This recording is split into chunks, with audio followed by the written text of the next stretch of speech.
Hot topic ngayon sa buong social media ang tungkol sa hiwalayan ng celebrity couple na sina Janine Gutierrez at Paolo Avellino dahil sa third party. Naging laman kasi ng bali-balita at pinag-uusapan ng mga netizens ang tungkol sa umuusbong na lihim na relasyon daw ng aktor na si Paolo Avellino sa aktres na kanyang ka-love team na si Kim Chiu.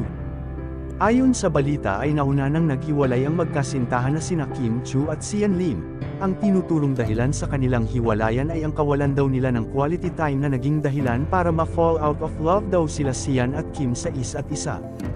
Usap-usapan naman ngayon sa buong social media platforms ang namumuo na relasyon nina Kim at Paolo.